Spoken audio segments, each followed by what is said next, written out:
Hello and welcome. My name is Abdessamad Ichane and I'm here to present chapter 3 from Advanced Composition, Identifying Your Discourse Community. And let's get started. First, introduction. Here what we are going to learn in this presentation. What is a discourse community and why does it matter and how to identify your discourse community. And of course we're going to provide some examples. First, what is a discourse community? A discourse community is a group of people that share the same or common beliefs, practices, customs, ambitions, or even values. And discourse communities share the same goals or common goals. A discourse community use a different kind of communication methods, and of course, all discourse communities cannot be the same level. Of course, a workplace community is not the same as a friend group community, and the discourse community use different vocabulary, uh, different,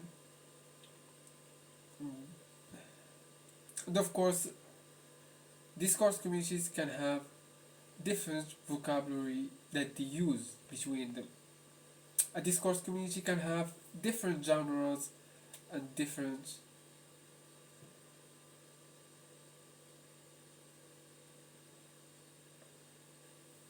and of course discourse communities can have different genres, from gaming, from academic community, uh, etc. A discourse community uh, have a language that they use, and language describe the first part of a discourse community, which is discourse, and we have people that that form a community, and when you combine those two, you have a discourse community. And you're gonna ask, why does that matter? Why I need to learn how to identify a discourse community? Because it helps you uh, communicate effectively with a different discourse communities, and it helps you build a way to communicate with them. And now you're gonna ask, how can I identify my own discourse community, and where do I belong to, and how can I have a common beliefs or values with them? Of course, even you have a discourse community. Let's take an example. A football team can be a discourse community. It's a sport, any kind of sport, where a group of people that are together can be a discourse community. Even your classroom in university can be a discourse community. A game in home, your group chat, even your way to talk in group chat can be a language described in a discourse community. Let's take two examples here. We're gonna take academic communities and professional communities. Academic communities can be your friends or your classmates. Uh, the way you communicate together is different from professional communities where like an organ, or organ, like an organization or a workplace. Of course, the language, as we said before, determines what kind of discourse community you are in.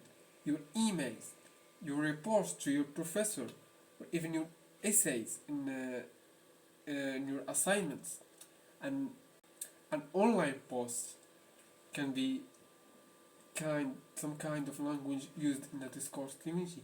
This presentation can be a form of an active communication in a discourse community. Now let's take the student community for an example. Stu- Student community can have shared goals and a type of communication or genres. The student community's goal is learning, is to gain knowledge, is to improve their skills in whatever they are learning. And their ultimate goal is succeeding academically. This is the student community. And now let's see their genres of communications they use in their community. Essays is a type of communications between they use in their assignments between them or their professor. Presentations, present, presentations like this one can be used uh, also as a type of communication, uh, either between the students themselves or their professor. Now let's take a different community, the gaming community. The gaming community's goal is having fun. This is simpler than the student community. And of course, not all the gaming communities have the same level as each other, because a different gaming community can have their goal as to play in the big leagues, not as normal as a gaming community that want to have fun. And the types of communications they use is online chats, guides, fan arts. All of them is a type of communication. Now let's take a different example than the previous two. The workplace community is a higher community than the other two because it can be considered as a professional community. Not everyone can join a workplace community because they have different goals. Uh, the goals of a different workplace community is teamwork, productivity. Since you are working in a company uh, uh, or whatever, uh, communications. If you are working as a finance or anything else.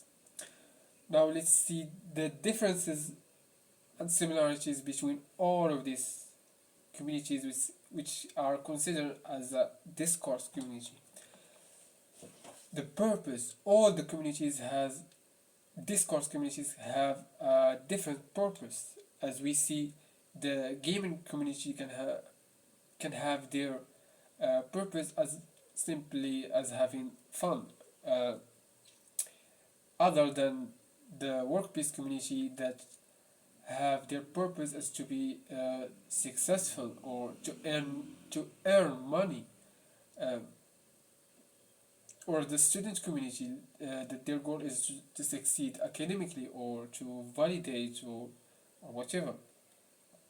Lexic is a crucial part in a discourse community because the language that you use inside a community can be different.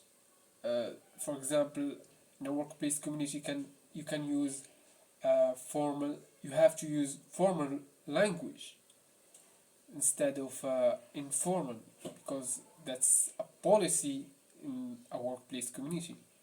And the tone that you are talking with different communities can affect the way that they are looking at you or they are engaging with you, because some communities can consider the tone of your voice as rude or that can offend them. And their similarities, they are all need communications since they are a discourse community.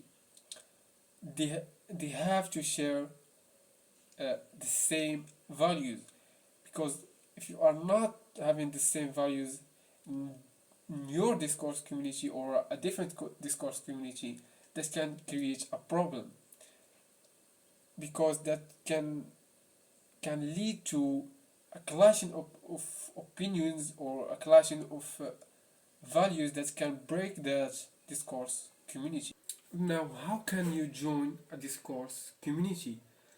First off, you need to listen. You need to hear what the members of discourse community, what they are talking about, what their topic is about, what is the language they use in their conversation, as we said before. And you need to observe the way they are engaging with each other, and to see how they behave, because it's different how in every discourse community the way they behave with each other. And lastly, you need to contribute. You need to show them that you are willing to engage with them, uh, to show them your intentions is clear, and you need to join this whatever discourse community you want to. And now let's see some benefits to a discourse community, either you are in or you want to join. Relationships, uh, trust, confidence, or knowledge, they are all can you can take to benefit you as an individual. Knowledge can strengthen your writing skills or can build your knowledge basically.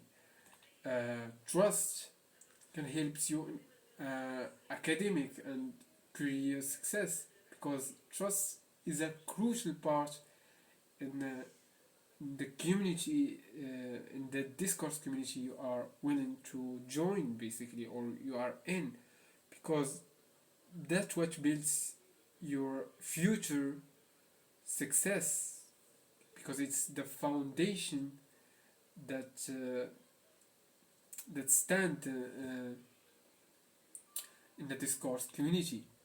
Confidence, as a person, it builds confidence and belonging, because every person in life needs to belong in a group.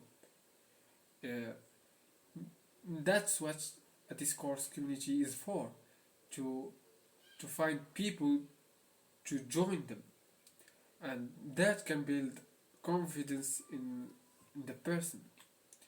Relationship is also a benefit for a discourse community, because it improve your communications and your relationship with the members or students or whatever discourse community you are willing to join or you are into. And now let's see some of my personal discourse community.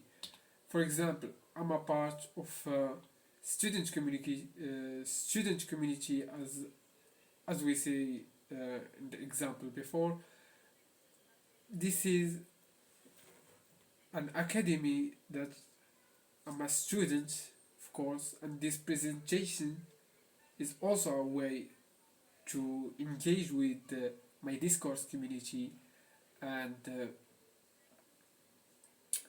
it's also a part of my life. It builds my confidence and my relationship with the other classmates. I'm also a part of a discourse community which is a reading club. Of course, any type of reading, novels, books, etc.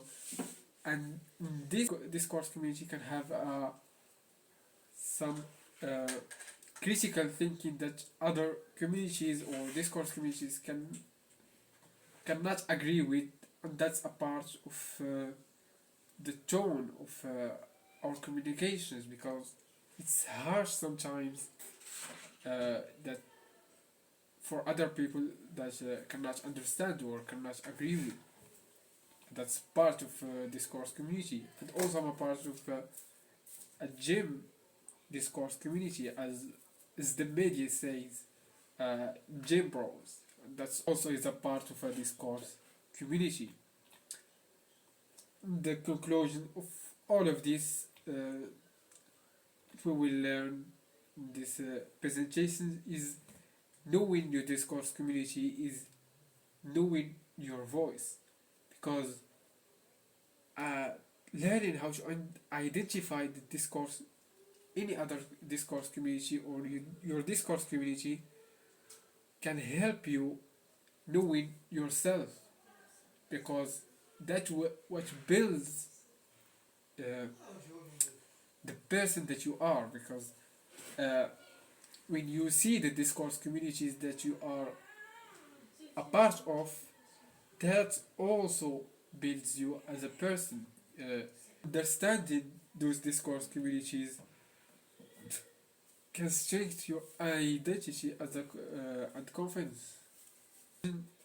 Identifying your discourse community is about understanding yourself as a communicator, because if you are able to understand the other communities or discourse communities, that can also help you understand your discourse community that you are part of, and that also can help you boost your confidence and relationship with others, and using that awareness to connect, collaborate, and succeed in life. Thank you for listening. This is all for today's presentation. See you in the next one.